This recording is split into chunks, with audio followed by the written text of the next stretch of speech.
वर्तमान काल में हम देखते हैं जो युवा पीढ़ी है वह कहीं न कहीं धर्म से विमुख हो रही है। तो युवा पीढ़ी का धर्म के प्रति रुझान कम होने का कारण क्या है और इस युवा पीढ़ी को धर्म से जोड़ने के लिए समाज के द्वारा क्या प्रयास किए जाने चाहिए जिससे कि वह धर्म से जुड़े। तुलसीदास जी किसी शादी में गए और वहां पर लोगों ने उनसे कहा, तुलसीदास जी खीर खाइए। बोलिए खीर कैसी होती है? तो लोगों ने कहा बगुले जैसी होती है। ये नहीं कहा बगुले जैसी सफेद होती है, क्या कहा? बगुले जैसी होती है। बोले ये बगुला कैसा होता है? तो उन्होंने तुलसीदास जी का हाथ पकड़ा और ऐसे टेढ़ा कर दिया। बोले बगुला ऐसा होता है। कैसा होता है? बगुला ऐसा होता है। बोले इतना टेढ़ा होता? बोले हाँ। तो बोले खीर इतनी टेढ़ी होती है, फिर मैं खाऊंगा कैसे? आप लोग उदाहरण देते ना, अरे वो काम करना तो बड़ी टेढ़ी खीर है। उदाहरण देते कि नहीं देते? ये उदाहरण कहाँ से चला, कैसे चला, ये पता नहीं है, बस दे देते हो। ऐसे ही ये उदाहरण यहाँ से चला। खीर तो बहुत स्वादिष्ट होती है, खीर तो बहुत मीठी होती है, खीर तो स्वास्थ्य के लिए बहुत अच्छी होती है, लेकिन उस खीर का जिन्होंने ब्यौरा दिया, जिन्होंने उसका वर्णन किया, उन्होंने उस खीर को बहुत टेढ़ा कर दिया। क्या कर दिया? टेढ़ा कर दिया। ठीक ऐसे ही जैन धर्म को लोगों ने जो उसका प्रस्तुतिकरण किया है वो बहुत टेढ़ा कर दिया है, बहुत कठिन कर दिया है। इस कारण से लोगों को जैन धर्म कठिन लगने लगा। नहीं तो जैन धर्म से सरल कोई धर्म है ही नहीं है। उसे ज्ञान होना तो चाहिए कि वो कर क्यों रहा है, उसे पता तो चलना चाहिए धर्म होता क्या है। उसे धर्म के विषय में जानकारी नहीं, धर्म की परिभाषा नहीं जानता। बहुत कठिन भाई, जैन धर्म तो बहुत कठिन है, बहुत कठिन है। अरे कठिन क्यों है, कैसा है, उसे सरल करके बताओ ना। जैन धर्म में तो इतनी बात भी कही है कि आप यदि रात को सोने के लिए जा रहे हैं तो सोते हुए कुछ खाएंगे तो नहीं ना? अरे बोलिए ना, नहीं खाएंगे ना। तो जैन धर्म तो कहता है जब आप सोने जाओ तो रात्रि में त्याग करके सो। यदि आप त्याग करके सोए तो त्यागी हो गए, और सोते सोते यदि नमो सिद्धाड़म भी हो गए तो त्यागी कभी नरक में नहीं जाता है। इससे सरल और क्या धर्म हो सकता है? भाई आपके पास में 2 मकान हैं, आप नियम ले लो कि 10 मकान से ज्यादा अपने नाम से नहीं रखूंगा। इससे ज्यादा और क्या धर्म सरल कर सकते हैं? अरे बोलिए ना। आप मंदिर आए हो, कुछ खा रहे हो क्या? नहीं, मंदिर के बाहर त्याग कर दो, जब तक मंदिर में रहूंगा तब तक मैं कुछ नहीं खाऊंगा। इससे सरल और क्या हो सकता है धर्म? अरे बोलिए ना। है जैन धर्म से ज्यादा सरल धर्म कोई है ही नहीं है। बस यही बात है कि सरल कठिन लगता है ना। संसार की चाल कैसी है? सरल, सीधी या टेढ़ी मेढ़ी? तब टेढ़ी मेढ़ी चलने की आदत पड़ गई ना, इसीलिए तुम्हें सरल जो है कठिन लगने लगा। और टेढ़े मेढ़ेपन को छोड़ो तो सरलता बहुत सहज हो जाएगी। तो जैन धर्म को युवाओं के पास पहुंचाना है तो उसका प्रस्तुतिकरण सरल और सहज होना चाहिए। अक्सर घर में जब साधुओं का चौका लगता है तो महिलाएं अपने बच्चे को डांट डांट के बाहर भगा देती, चल बाहर, तू ये कर देगा, तू ये कर देगा, तू ऐसा नहीं करता है। उसको इतना कठिन कर देती है चौके को कि वो समझता है कि मैं तो कभी आहार दे ही नहीं सकता, इतना कठिन कर देती है। बोली हाँ या ना? मंदिर जाना इतना कठिन कर देती हैं कि मंदिर में जरा सी गलती हो तो जाए, ऐसे चिल्लाएंगे उसके ऊपर जैसे उसने बड़ा कोई पहाड़ तोड़ दिया। उसे समझाना, प्यार से समझाना, प्यार से बताना, तो वो उसी धर्म को सरल समझ लेगा। और सरल धर्म को उसका प्रस्तुतिकरण कठिन कर, तू तो कर ही नहीं सकता, तू कैसे कर पाएगा, तू तो अभी छोटा है, तू तो कर ही नहीं सकता है। बस उसने दिमाग में ये बैठा लिया कि मैं इस धर्म का पालन तो कर ही नहीं सकता हूं, इसलिए अब वो आगे कभी आगे नहीं बढ़ पाएगा। तो बचपन से ही बच्चों के अंदर ये संस्कार डालो, बेटा धर्म तो बहुत सरल है, क्या कठिन है, कुछ भी कठिन नहीं है, ऐसा तो हम कर सकते हैं, ऐसा तो सब लोग करते हैं। बोलिए हाँ या ना, है ना? तो अपने अपने बच्चों में जो धर्म के संस्कार डालो वो सरलता से डालो, वो नहीं मानेंगी, 90 साल की है। चलिए अगला प्रश्न। 1008 श्री चंदा प्रभु भगवान की जय। जय बोले 1008 श्री पार्श्वनाथ भगवान की जय। जय बोले 24 तीर्थंकर भगवान की जय। जय बोले स्वस्ति भूषण लक्ष्मी भूषण माता जी की जय। माता जी आज मेरी माँ का भी जन्मदिन है, उनकी तरफ से भी कोटि कोटि वंदन। माता जी मेरा प्रश्न ये है कि मोक्ष 24 तीर्थंकर मोक्ष गए हैं, सबका निर्वाण दिवस है, लेकिन मोक्ष सप्तमी पे ही उपवास क्यों किए जाते हैं जो बचपन से सबको करवाते हैं? बाकी सारे भगवान भी जो 24 तीर्थंकर भगवान है वो भी अपने अपने समय में मोक्ष गए हैं, पर ये मोक्ष सप्तमी का ही उपवास इतना फेमस क्यों है? इंसान कष्ट से, दुखों से, परेशानी से बहुत ज्यादा प्रभावित होता है।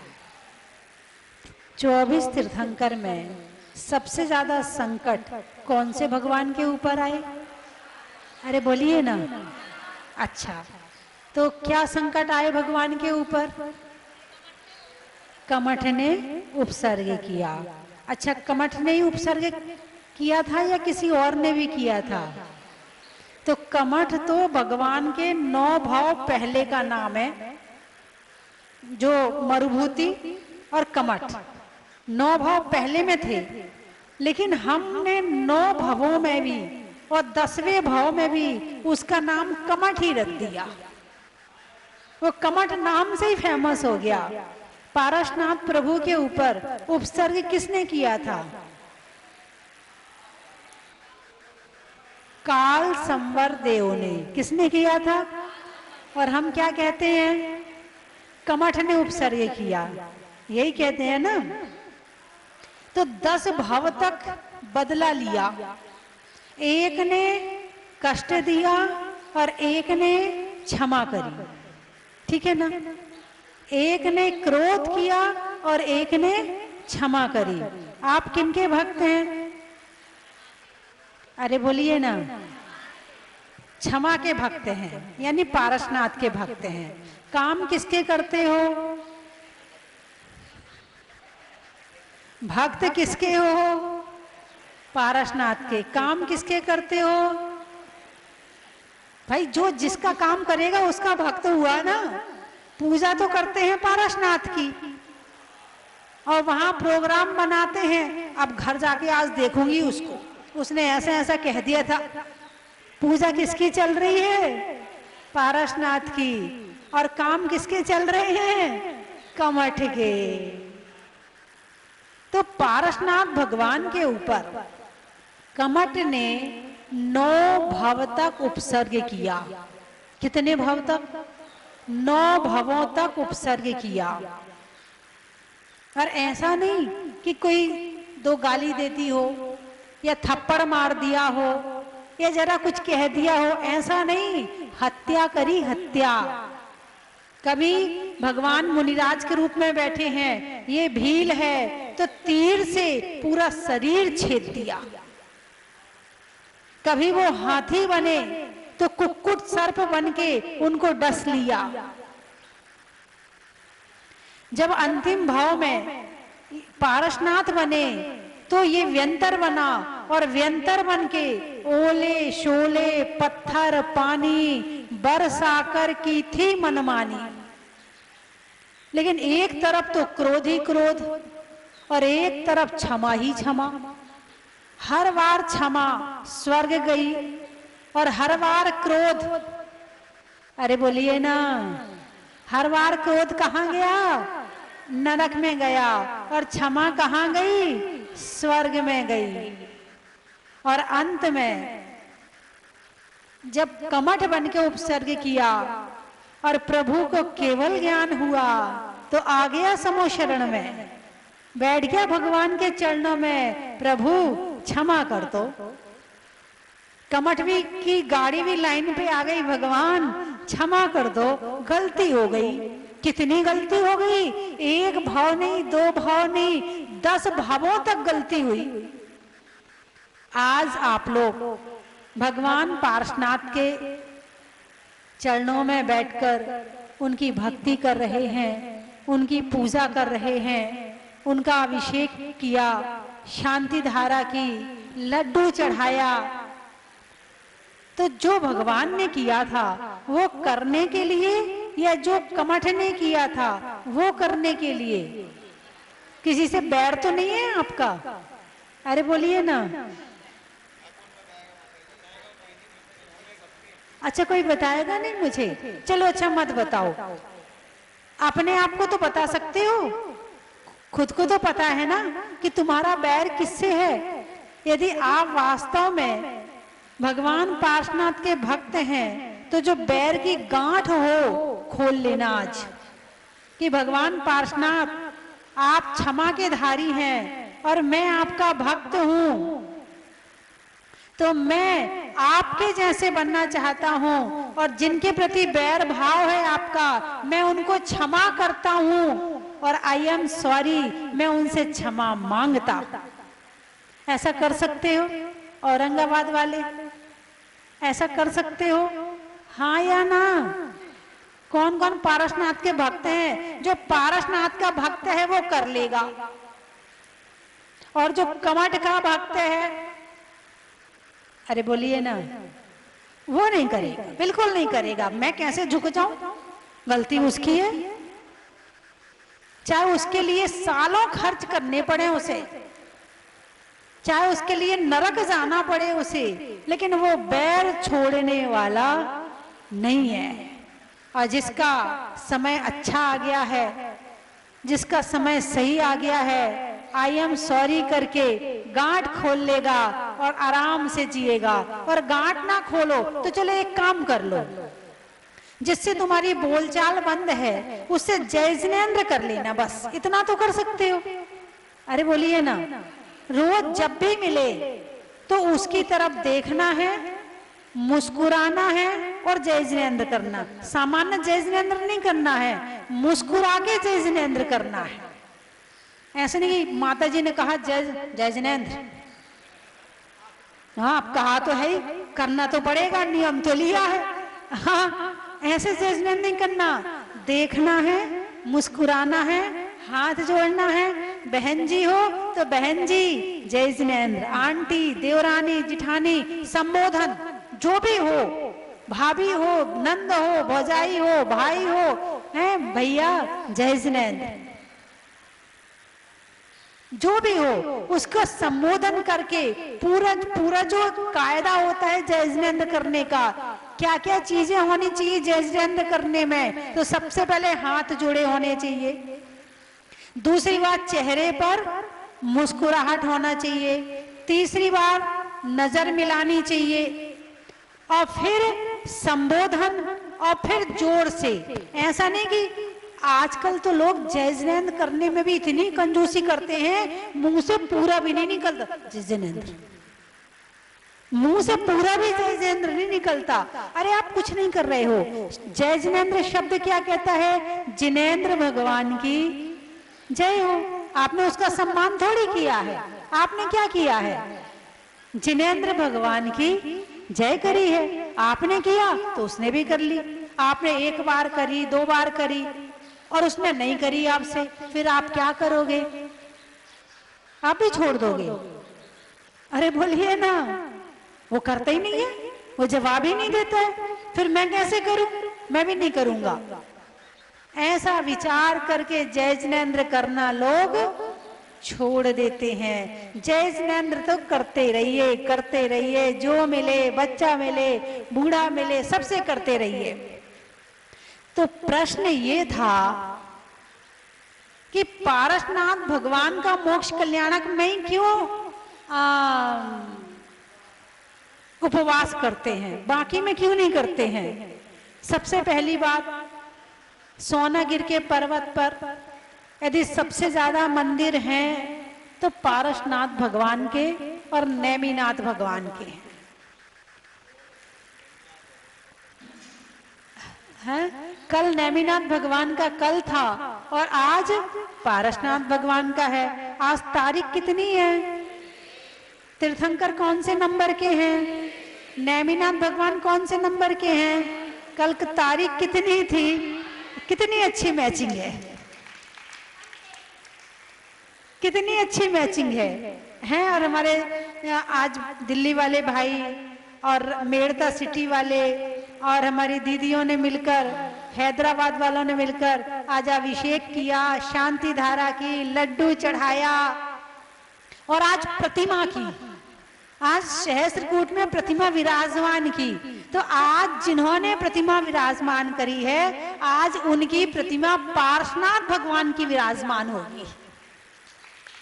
आज भगवान का मोक्ष कल्याणक है। यदि आपके भाव हो कि मुझे प्रतिमा विराजमान करना है तो आज के दिन भगवान पार्श्वनाथ की प्रतिमा जरूर विराजमान कर देना।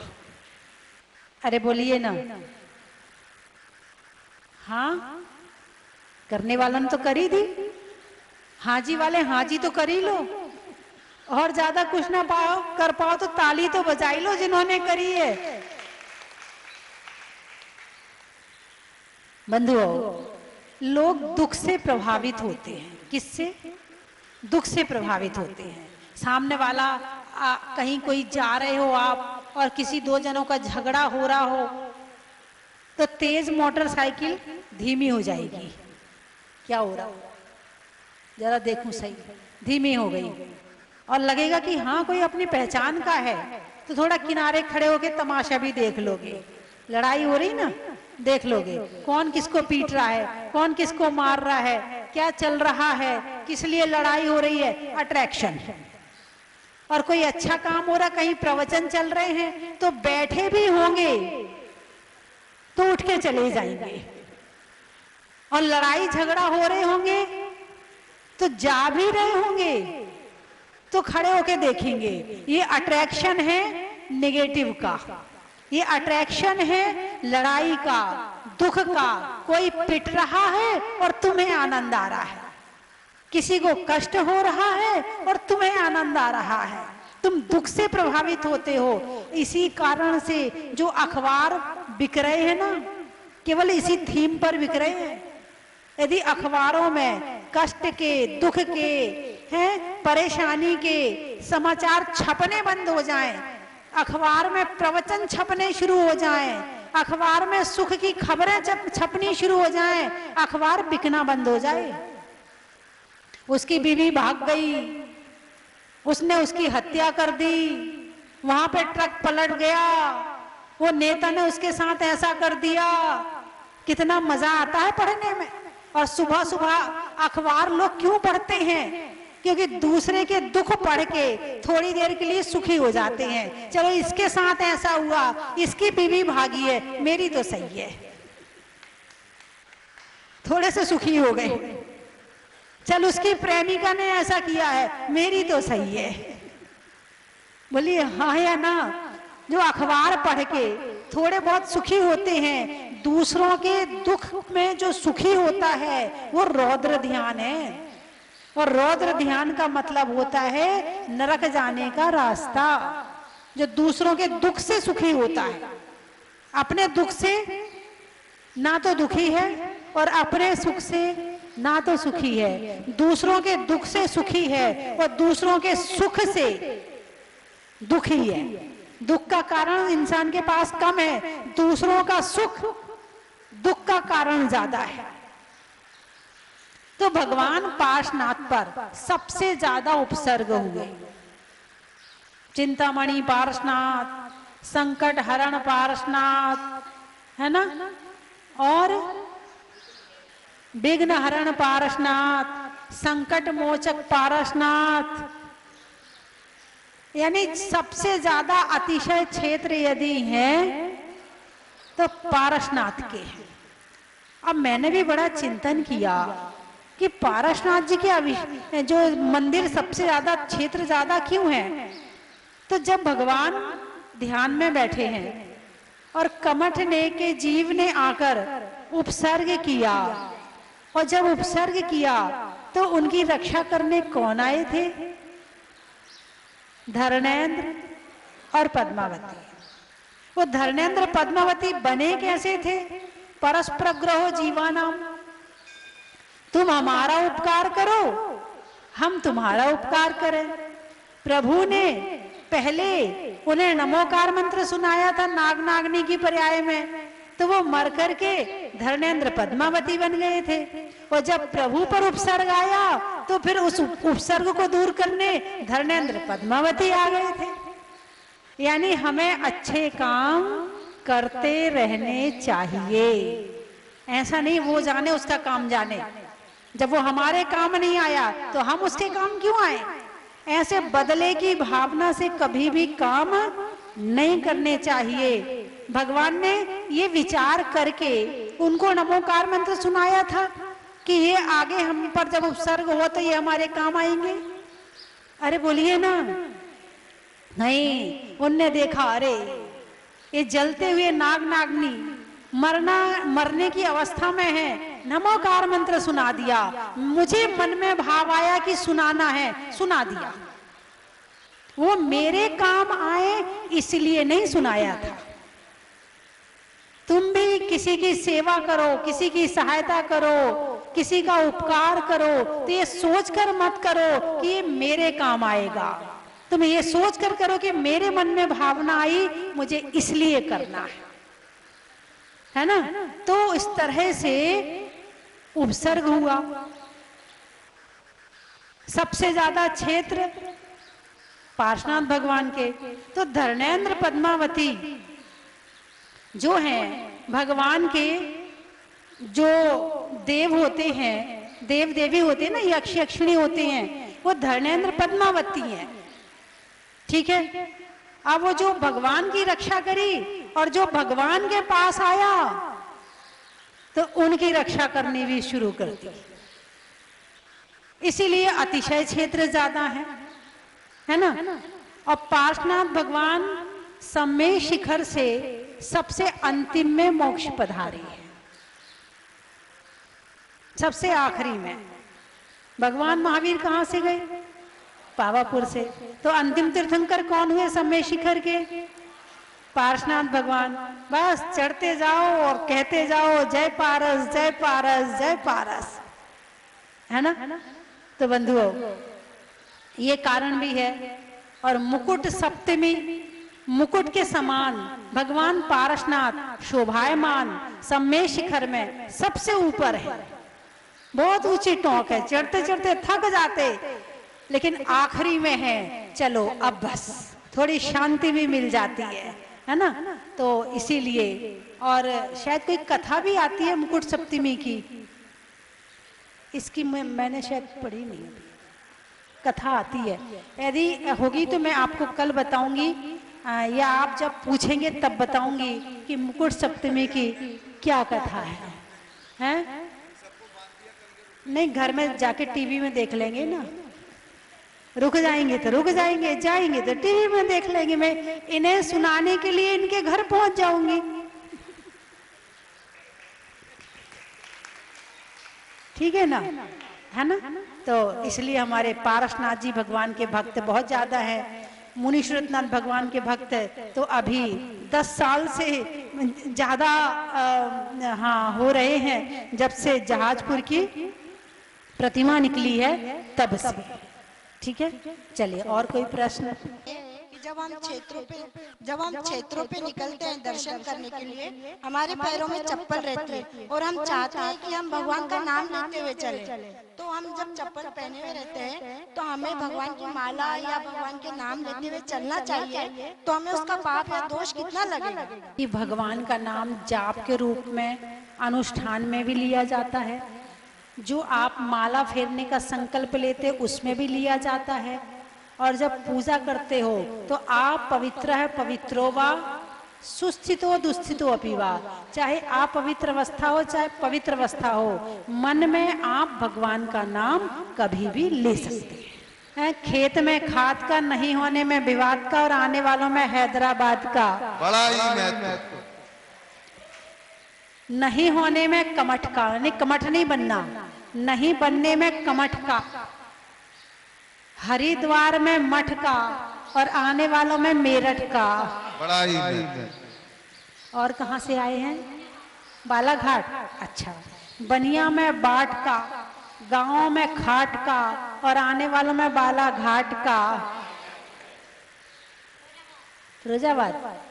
देने में दाद का, लड्डू में गाद का, स्वर्ग में परी का, बैठने में दरी का, और आने वालों में शिवपुरी का। बड़ा ही महत्व। हमारे ये प्रेम स्वीट्स वालों का परिवार भी खूब धर्मात्मा परिवार है, और हर जगह तन मन और धन तीनों से सेवा करता, और सुपर परिवार मुरार का तो सुपर है ही हर जगह। और कहाँ से आए? हो गए सारे? कोई बचा तो नहीं? मुरैना। चेहरे पर नैना का, बोलने में बैना का, और आने वालों में मुरैना का। बड़ा ही महत्व। सुनने में ईयर का, छोड़ने में बियर का, और आने वालों में ग्वालियर का। बड़ा ही। बोलिए 24 भगवान की।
शिव नारीवरी जिनराई संवेदा च हरि माना हम पूजे मोक्ष कल्याण भगवान की जय के मोक्ष कल्याणक महोत्सव की काला गुरु माता स्वस्ति भूषण माता जी की स्वस्ति धाम की। हम बहुत सौभाग्यशाली हैं कि जहाजपुर की इस पावन पवित्र धरती पर हमें आने का सौभाग्य प्राप्त हुआ।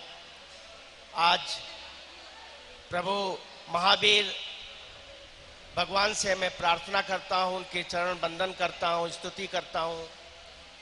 यहाँ माता जी के चरण में मैं अपना शीश झुकाकर नमन करता हूं, वंदन करता हूं। सभी श्रद्धालुओं को भी मैं नमन करता हूं, वंदन करता हूं और प्रभु से प्रार्थना करता हूं कि सबका कल्याण करें।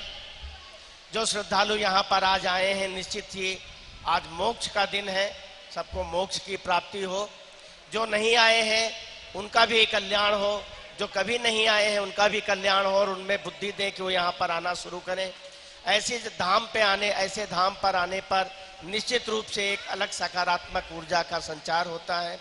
भगवान से पुनः प्रार्थना करते हैं कि पूरे समुदाय का, जन कल्याण का कल्याण हो और सुख शांति हो, क्षेत्र में विकास हो। ऐसे भगवान से प्रार्थना करते हुए अपनी वाणी को हम विराम देते हैं और पुनः माता जी के चरणों में मैं शीश झुकाकर नमन करता हूं, वंदन करता हूं और अभिनंदन करता हूं। धन्यवाद। बड़ा दिन है, पारसनाथ भगवान का निर्वाण महोत्सव है।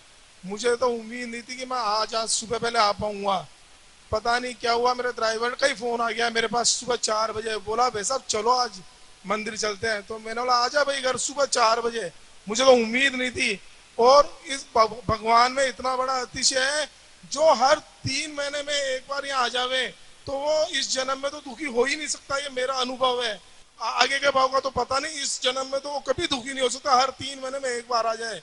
और स्वस्ति भूषण माता जी मेरे को हमेशा कहती थी कि बाबा के द्वार पे हमेशा आया कर, तेरे कभी कोई कष्ट नहीं होगा।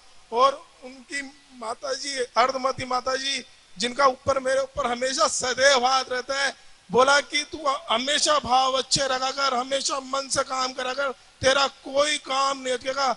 उनकी वजह से, उनकी प्रेरणा से, अर्धमती माता जी की प्रेरणा से मैं आज यहाँ पे आता रहता हूँ। वो मेरे को बुलवाती है, बोला आया कर तू। मेरी जिज्ञासा होती है, यही मुनि सुव्रतनाथ भगवान का अतिशय है। वहाँ से आते हुए दर्शन करने के भाव से जहाजपुर में रुके। माता जी से दर्शन करने के बाद हमें ज्ञात हुआ कि माता जी छिंदवाड़ा नगर की ही हैं। उसके बाद उनकी प्रेरणा से हम आज रुक पाए और अहोभाग्य था कि ये सब स्वर्ण अवसर हमको प्राप्त हुआ, जिसके लिए हम यहाँ की कमेटी को, यहाँ का बहुत सुंदर व्यवस्था देख करके अभिभूत हुए हैं। ऐसी व्यवस्थाएं, ऐसा जिनालय कहीं देखने में नहीं आता। इस सब के लिए यहाँ की कमेटी साधुवाद की पात्र है और माता जी का जो प्रयास हुआ वह सराहनीय है, अनुकरणीय है। जय बोलो मुनि सुव्रतनाथ भगवान की जय। पारसनाथ हो तुझको पुकारो पारसनाथ, ओ आजा डर से दिखा दे जोड़ू हाथ में, तुझको पुकारो पारसनाथ। तेरे दरस की लगन लगी है बाबा, डर से दिखा दे। तेरे दरस की लगन लगी है बाबा, डर से दिखा दे। मेरी इन अखियों की आस बुझा दे, तोड़ न देना मेरी आस। ओ आजा डर से दिखा दे जोड़ू हाथ में, तुझको पुकारूं पारसनाथ।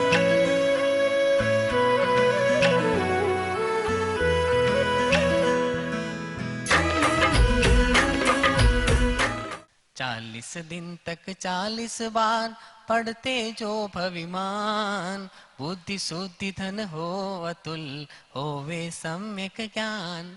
बंधुओं, अतिशयकारी मुनीश्वरनाथ भगवान जहाजपुर वाले बाबा के पावन चरणों में 40 दिन महाअनुष्ठान चल रहा है, जो आने वाली 31 अगस्त तक चलेगा। अपने घर में सुख शांति समृद्धि के लिए, रोग शोक आदि व्याधि को दूर करने के लिए अतिशयकारी मुनीश्वरनाथ भगवान का 40 आप कर सकते हैं या करवा सकते हैं। मैं तो चाहता हूं आप यहां पर आकर के 40 करें। यदि आप यहां नहीं आ सकते हैं तो भी अपने परिवार की ओर से एक दिन के 40 के पुण्यार्जक आप बन सकते हैं, जिसकी न्योछावर राशि मात्र 5100 रुपए में है।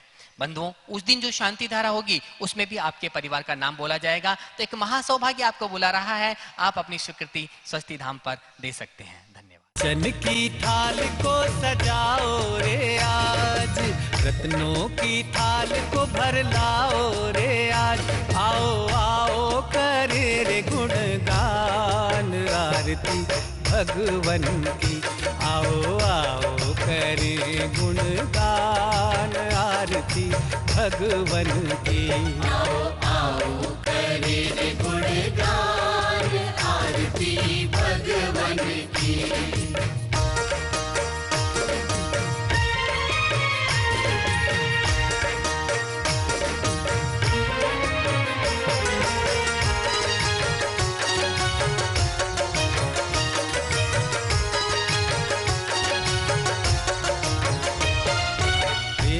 सुमित्र के राज दुलारे, माँ पद्मा जी के नैनों के तार। हर वर्ष की तरह इस वर्ष भी परम विदुषी लेखिका गणिनी आर्यिका 105 श्री स्वस्ति भूषण माता जी की प्रेरणा से सिद्ध क्षेत्र सोनागिरी जी में भगवान श्री चंद्रप्रभ जी की छाया में पर्युषण महापर्व पर संस्कार साधना शिविर लगाया जाएगा। आवास एवं भोजन की व्यवस्था निःशुल्क है। भाग लेने इच्छुक अपना नाम शीघ्र लिखवाएं। संपर्क सूत्र 9425109179, 9425120146, 9993363242। हिंदी 9425109179, 9425120146, 9993363242।